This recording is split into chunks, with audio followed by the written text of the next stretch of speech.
High বন্ধুরা, তোমরা সবাই কেমন আছো? আশা করি তোমরা সবাই অনেক ভালো আছো। আর আমরাও কিন্তু অনেক ভালো আছি।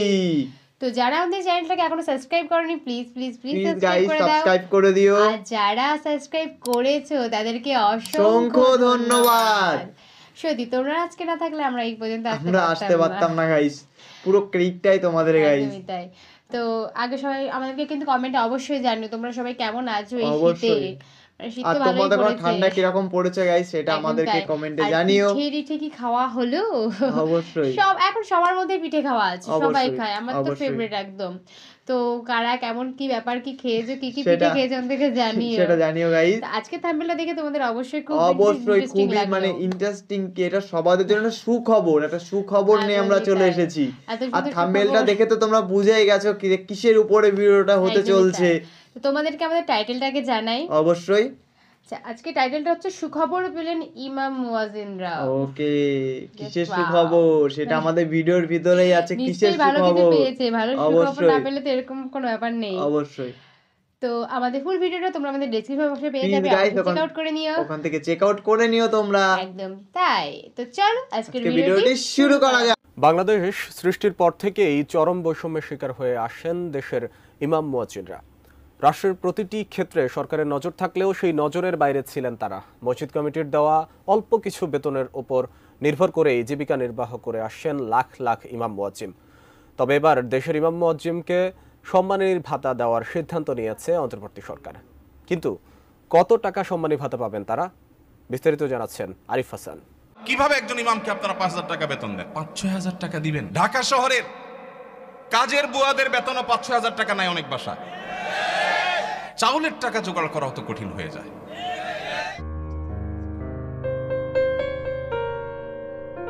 সামাজিকভাবে সম্মানিত ব্যক্তিদের তালিকার শীর্ষে দেশের ইমাম মুয়াজ্জিনরা।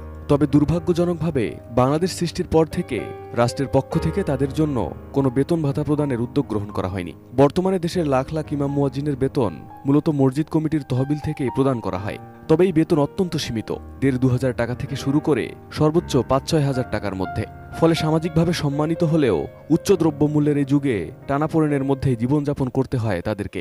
ইমাম সাহেবদের অন্য বড় বড় চাকরি এবং ব্যবসা থাকার পরও মসজিদ থেকে তাদেরকে বাংলো এবং বিরাট বড় সম্মানে দেয়া হয় সৌদি আরবে। আপনি বলবেন সৌদি আরব সমান বেতন অনেক বেশি। বেতন অনেক বেশি এই জন্য বাড়ি অনেক বড়টা দেয়। বেতন অনেক বেশি এই জন্য টাকা বাংলাদেশি টাকায় ১.৫ লাখ ২ লাখ দেয়। এটা হলো সেকেন্ড ইনকাম, তার ফার্স্ট ইনকাম আরেকটা আছে। তাই বলে আপনি ৫-৬ হাজার টাকা দিবেন? ঢাকা শহরের কাজের বুয়াদের বেতনও ৫-৬ টাকা নাই অনেক বাসায়। ঢাকা শহরে কোনো দারোয়ানের বেতন ৫,০০০-৬,০০০ টাকা নাই। কোনো পিয়নের বেতন ১০,০০০ টাকার নিচে নাই। সেখানে ৫-৭ হাজার টাকা আজকালকার বাজারে চাউলের টাকা জোগাড় করা অত কঠিন হয়ে যায়। নির্মাণ কাজও আমি বেছে নেই CSRM TMT 500W, committed for better still। তবে এবার সেই বৈষম্য দূর হতে চলেছে। ইমাম মুয়াজ্জিনদের সম্মানী ভাতা চালু করতে যাচ্ছে অন্তর্বর্তী সরকার। গত মঙ্গলবার সারা দেশের মসজিদগুলোর তালিকা করতে ৭ সদস্যের কমিটি গঠন করেছে ইসলামিক ফাউন্ডেশন। মসজিদ ব্যবস্থাপনা নীতিমালা ২০০৬ যুগোপযোগী করা এবং গত বছরের জেলা প্রশাসক সম্মেলনের সিদ্ধান্ত অনুযায়ী ধর্মীয় প্রতিষ্ঠানগুলোর ইমাম মুয়াজ্জিন ও খাদেমদের সামাজিক নিরাপত্তা বেষ্টনীর আওতায় সরকার থেকে সম্মানী প্রদান করা হবে বলে কমিটি গঠনের অফিস আদেশে বলা হয়েছে। কমিটির প্রধান করা হয়েছে প্রতিষ্ঠানটির সচিব মোহাম্মদ ইসমাইল হোসেনকে। মোহাম্মদ ইসমাইল হোসেন জানান, সারা দেশে অন্তত ৩.৫ লাখ মসজিদ রয়েছে। এসব মসজিদে ১৭ লাখের বেশি ইমাম ও মুয়াজ্জিন রয়েছেন। এর বাইরে শহরের মসজিদগুলোতে খাদেম রয়েছেন। সরকার পরীক্ষামূলকভাবে প্রথম দফায় দেশের ১০% মসজিদে এ কর্মসূচি চালু করবে। পরে ধাপে ধাপে সব মসজিদের আওতায় আসবে। কর্মসূচির আওতায় প্রতিটি মসজিদকে ১২,০০০ করে টাকা দেওয়া হবে। ধর্ম মন্ত্রণালয় সূত্রে জানা গেছে, একইভাবে মন্দিরের পুরোহিত ও অন্যান্য ধর্মীয় উপাসনালয়ের সংশ্লিষ্ট ব্যক্তিরাও এ ভাতার আওতায় আসবেন। পাশাপাশি বিভিন্ন উৎসবে বোনাসও পাবেন তারা।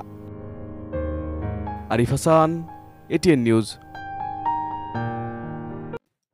তো বন্ধুরা, তোমরা তো সবাই দেখলে ভিডিওটি। সত্যি সত্যি যে মানে ভাতাটা শুরু করছে খুবই ভালো।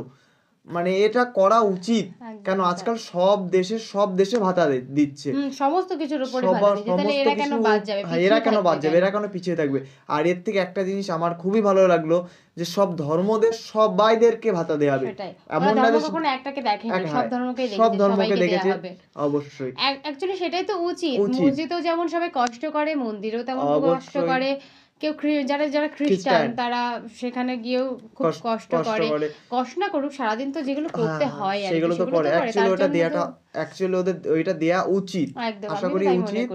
আমি মনে করি তো দিচ্ছে 4-5 দিন, তা ওরা যখন আমাদের সবার জন্য ভক্তি করে, ওদের জন্যই কিন্তু আমাদের এই মন্দির মসজিদ সমস্ত কিছু, কিন্তু গির্জা যাই বলো না কেন, ওদের জন্যই কিন্তু একমাত্র ভালো আছে। সেটাই, ওদের জন্যই আমাদের দেশটা এত ভালো থাকে, মানে যাও একটা লেভেলে থাকে।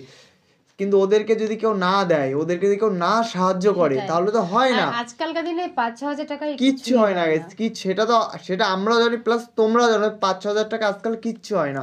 না তুমি চাল কিনতে পারবে, না তুমি ডাল কিনতে পারবে, কিছুই কিনতে পারবে না। আর বাকিটা সমর্থিত আছে, তাদের সত্যি অসংখ্য ধন্যবাদ। শুধু আমরা না, আমার মনে হয় তোমরাও একই কথাই বলবে। তোমাদের কমেন্ট কিন্তু আমরা দেখবো যে তোমরা এটা কি করা উচিত হয়েছে কি উচিত হয়নি, সেটা তোমরা আমাদের কমেন্টে জানিও গাইস। আর আমাদের ভিডিওটা যদি ভালো লেগে থাকে অবশ্যই এটা লাইক, কমেন্ট এন্ড শেয়ার করো গাইস, অবশ্যই করো গাইস। আর প্লিজ গাইস চ্যানেলটাকে সাবস্ক্রাইব করে দিও। তোমাদের জন্য আমরা কিন্তু ওয়েটিং এ থাকবো, অবশ্যই কি জানালে কমেন্টে, অবশ্যই। তো চলো আজকের মতো টাটা।